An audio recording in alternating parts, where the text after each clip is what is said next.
One of the worst parts about fall. These damn cold, wet mornings.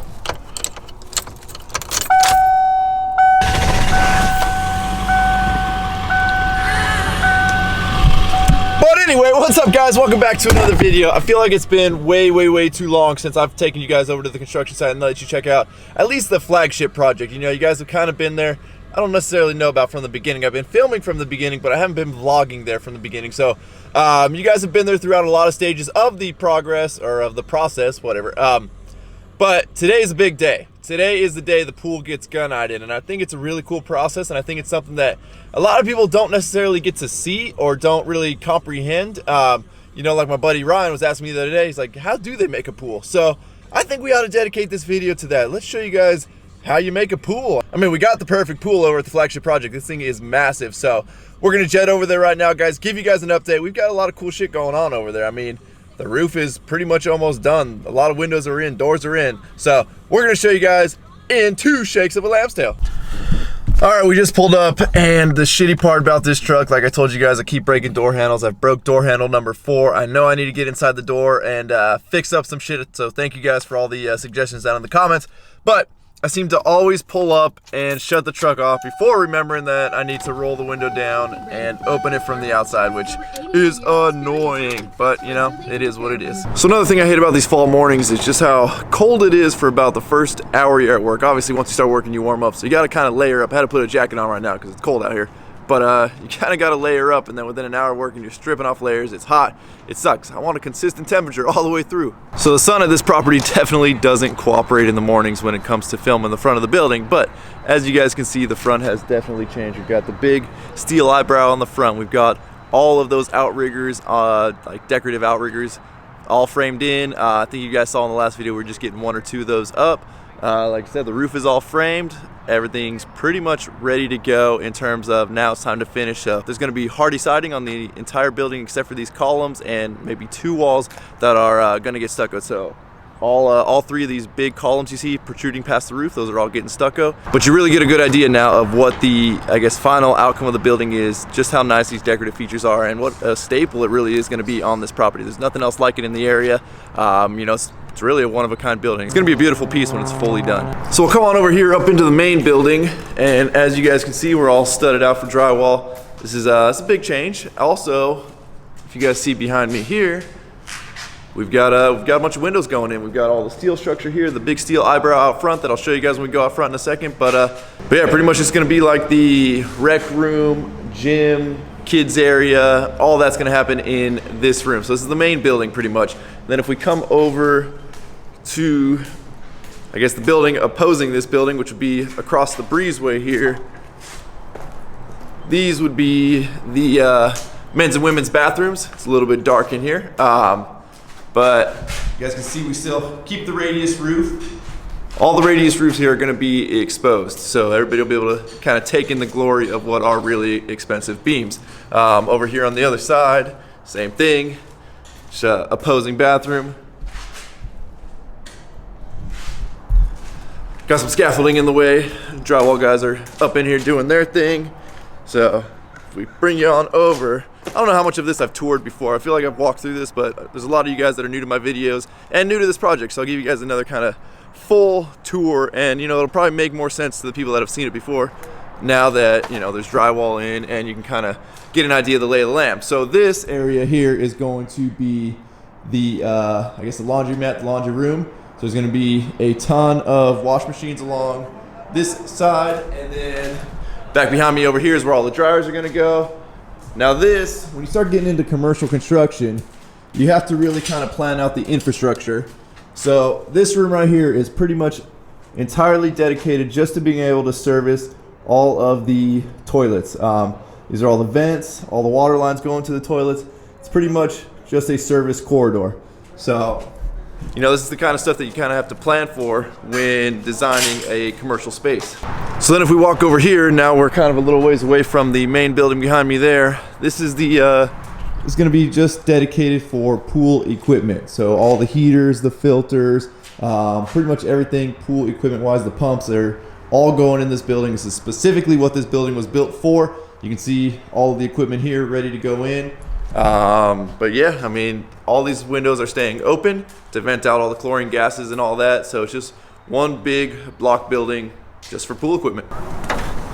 So now I'm gonna take you guys up on the roof, and I know this is a view I haven't shown you guys before. You can check out this beautiful radiused roof. All these crated things you're looking at here, these are the sheet metal panels for the roof. Now, when it comes to building a pool, and the reason I came up here was to show you guys the enormity of this pool, and it'll kind of make sense as to why this pool equipment needed its own room, just because there's so much of it.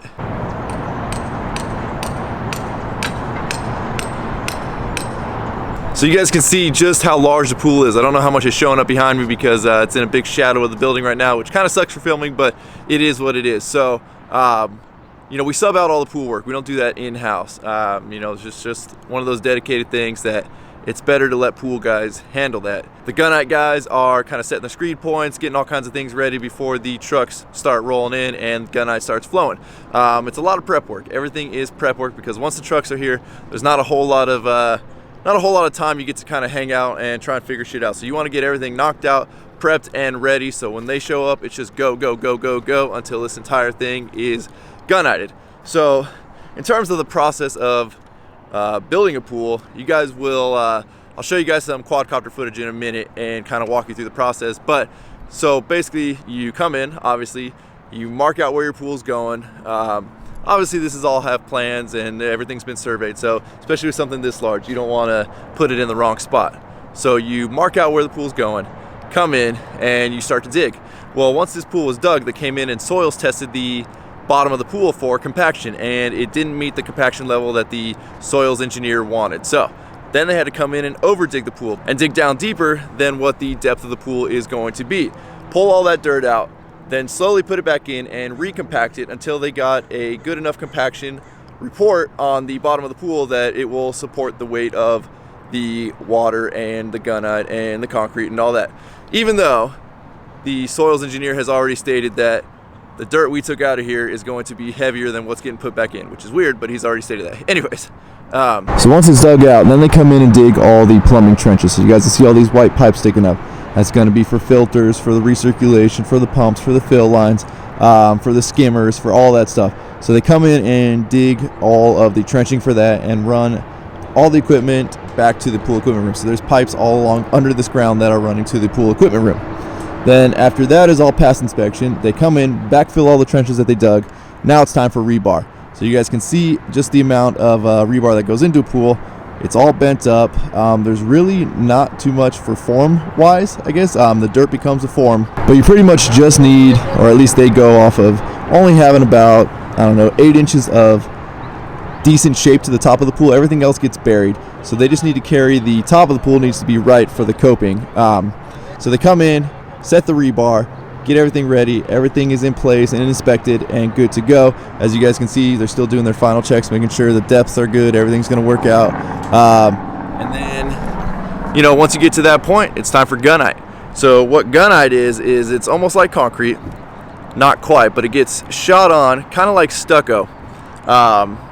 And basically you have a lot more formability with it. It goes on pretty dry and it's sprayed on. So they'll come in, they'll build it up a little bit higher, and then they'll come back and they'll screed it or rot it off to the shape of the pool, and it ends up being, you know, the shape of the pool, the rough shape. After it's gunite and after the gunite cures, that's when you come in, you tile, and then you do your final coat of plaster, which is the finish coat. And that's pretty much it. Right after you plaster, you fill with water and you've got yourself a pool.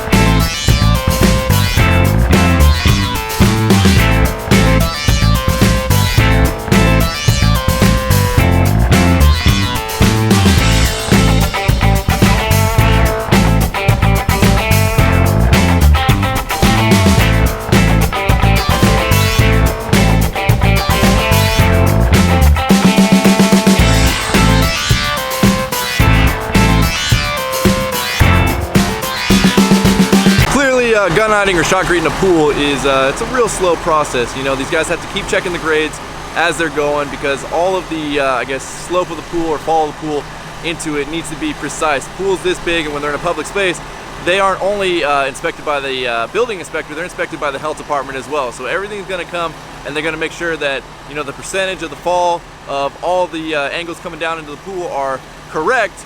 Otherwise, it's got to get torn out, and it's not in compliance. So these guys have to go real slow. They have to be real good, because they're only setting so many screed lines in there. Everything else is kind of by feel and by eye. So they, you know, it's a real tough process. That's why it takes so long. They are planning on about 4 days to shotcrete this entire pool, which I know seems like a lot, but they're already on, I think, truck number 4 or 5 of 6 for today, and you can see how far that got, and it doesn't get very far. They have to build up so much on these walls that it's just really, it's a time-consuming process, but it takes really skilled guys to be able to do it and pull it off correctly. So essentially what they're doing is they're building up all of the gunite or shotcrete. I know somebody's going to complain that I'm calling it both, but they're interchangeable in my book. Shotcrete goes on wet, gunite goes on dry and gets mixed at the nozzle. It is what it is. So basically they build it up, and then they'll come in and cut it to the actual dimensions of the pool. You know, there's an art to it, definitely. It's not something for rookies to kind of pull off. And this is essentially what ends up defining the true shape of the pool. So, you know, it's a lot slower than pouring concrete, but it's definitely just as precise. So here's the jacuzzi that they just finished. As you guys can see, I mean, you know, shotcreting is creating the, I guess, rough shape for what the jacuzzi is going to be like prior to plaster, tile, and all that. But yeah, you guys can see it's a whole game of shaping, and this one turned out pretty. So there's another jacuzzi over here that they'll have to do, but I think they're going to leave that one for tomorrow. They're still working on getting this beach entry right. That's one of the more critical parts of this pool, so it's going to take a good amount of time over there. So while they finish up gun-hiding, let's go talk to everybody's favorite, world famous plumber. Sorry, it's not you, bro, it's Brent. Yep. Where's he at? Come here, Brent. What's up? The world misses you, man. Hey, how are you guys doing today? Is this a fucking episode of Mr. Rogers? Jeez, all of a sudden he's everybody's best friend. Hey, will you be my neighbor? I don't think anybody wants to be your neighbor. Oh, come on, you need a plumber for a neighbor. I don't know if you can legally have neighbors. There might be somewhere in the statute of limitations somewhere that says you can't have neighbors. You can't have me as a neighbor. Well, that's the law. We'll just leave that at that. Hey, so I gotta ask. You told everybody to stay in school. Yep. You still believe that? I think so. Yep. You think school's the way? Stay in school. Don't become a plumber. Well, now that being said, unless you can stay away from the turd chasing. If you can stay away from the turd chasing, then plumbing's all right. that's right. New construction. New construction all the way. Oh, you've been enjoying this one, haven't you? Yes, I have. There you go. See, well, what are you complaining about then? Aren't you happy about this career choice in your life? I am. Other than, you know, fixing stuff. Fixing sewers and water main breaks. That's for the birds. There you go. Well, you know, that's why we all have choices in life. If you don't like touching other people's shit, don't become a plumber. Become a drywaller. HVAC. Whatever it takes to make $1, right? Or you could be like Ryan. Go around videoing everybody. Make money that way. It's true. If only it paid enough to where I didn't have to do this and this. Right. One day YouTube will pay enough. But until then, this is why you become a plumber. Hold on, keep the shirt up. There you go. There you go. There you go. Man down. It's that easy, guys. Just drop the pants and you're a plumber. Go ahead. You put your big channel locks right there. That's where you keep them, okay? Brent stores a lot of other stuff in there too. You guys don't want to see that shit. Like I said, say it a lot in my videos. These aren't that kind of video, you know what, Brent? But hey, I hope for the best for you, buddy. So as you guys can see, we got a ton of shit going on around the job today. Some people working a little harder than others, but you know, it's always important to have a good time. Surround yourself with good people, and you know, that's what makes work fun. People find me crazy that I actually enjoy coming to work every day. There was a comment the other day, a lot of you guys saw it, I copied it onto my Instagram. This dude was saying that everybody that works construction hates their jobs. He knows this for a fact, and they're also uneducated because he worked in construction, which pretty much says he's uneducated. But I'll reiterate what I said on my Instagram. Some of the smartest motherfuckers I know work in construction, and that's just fact. Just because they're not, you know, doctors or lawyers does not mean they are not geniuses. You know, it takes a lot of engineering, it takes a lot of math, it takes a lot to put a project this big together. You know, I couldn't do it without some of the people that I have. And that's one of the biggest stigmas I hate about construction, or is that people think that it's just, you know, you had no other choice in life. This was it. So you just decided you're gonna go work manual labor, and there's way, way, way more to it. Tons of, you know, growth opportunity, business opportunity. It's, you know, you can go as big and, you know, as ambitious as you want, and that's what I love about it. So everybody's favorite plumber, Brent, has turned into a fucking insurgent over here. He's built his little missile launcher because he says he's gonna take the quadcopter out of the air one of these times and flying around him. So let's see how good his, let's see, what is it, old Rocket Man over here. Let's see it. Oh, fuck. Hey, North Korea would be proud of that launch. That's big time in North Korea, but right? You gotta get a little more pressure on that thing, right? So I hope you made this for your kid, and this isn't like your toy. This is for the kid. Are you sure? Yeah. Oh yeah, this is for the kid. This is what you do all day. This is what I do all day. See? Listen, kids, become plumbers, and then you get to play missile launcher. All right, so be better this time. I hope so. There we go. A little better. Nice. You better be careful, Brent. North Korea might kidnap you and use you for all the information you got on this here rocket launch technology you've been building. Something tells me this is a little bit more advanced than they got. You know, you guys hear me say it all the time. There's no point in not having a good time at work. We always have a good time at work, right, Brent? Oh, always. It's all about who you surround yourself with. You know, everybody can hate life, be bitchy and grouchy and yell at each other all day, or you can all just come together, have fun, get a bunch of shit done, and the day's a lot better that way, you know? There's no need to fucking bitch at each other all day. Trades can get along. I know a lot of people, at least this next generation coming up, and, you know, I'm part of a lot of this generation, so I know this insults some of you guys, but keep in mind, I know from experience because I went to school with a lot of these guys. A lot of these guys want to sit and they want to keep playing their video games. They want to live the easy life up until all of a sudden 25, 26, and they're like, oh shit, now it's time to be in the real world. Well, by that point, you are so far behind where you could have been because you wanted to take the easy way out that you're set back. Why you would want to set yourself back, I don't know. We have a lot of benefit that our parents didn't have. Based on just the internet, what people know nowadays. I mean, back in our parents' days, they didn't know real estate, invest in real estate. We got online courses. We've got, you know, quick Google search can tell you when the market's gonna hit, all this stuff. They didn't have all these resources that we have now. So if we don't take advantage of it, we're wasting a huge opportunity and we're creating a society that's just gonna fail. So if you guys wanna be winners out there, and it's okay to be a fucking winner. I can't stand when people say, well, I don't want to do this, I don't know, it's okay to put yourself first and to build your own life. Don't worry about what anybody else thinks. Don't worry about what anybody else says you need to do. It's your life. Put yourself first, focus on that, and build your own empire. I mean, it's just, I don't want to say it's that simple, but the concept is that simple. Execution is obviously takes a shit ton of work. It takes a ton of hours. You know, I'm going off, I want to say maybe 3 or 4 hours of sleep at the best. You know, I'm constantly thinking up ideas.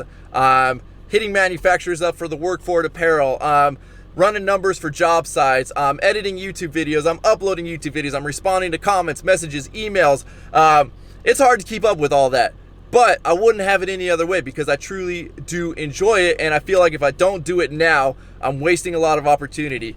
So I don't want to get too crazy and too deep with you guys in this video. We'll keep it a little bit lighthearted, but, you know, just go out there, guys, chase your dreams and do it. You know, it's the American dream is to, you know, build up your own company, go from nothing to something, and we still have that opportunity, guys. So I want to thank all you guys for watching these videos. If you have not subscribed, please click the subscribe button. Please give this video a thumbs up. Thank you guys for watching all the videos. We got a ton more coming. I'm going to keep you guys updated on the flagship project. It's getting closer, but, you know, it's a slow process, especially when there's a lot of changes like there are on this building. So thank you guys for watching. I'm out. Damn.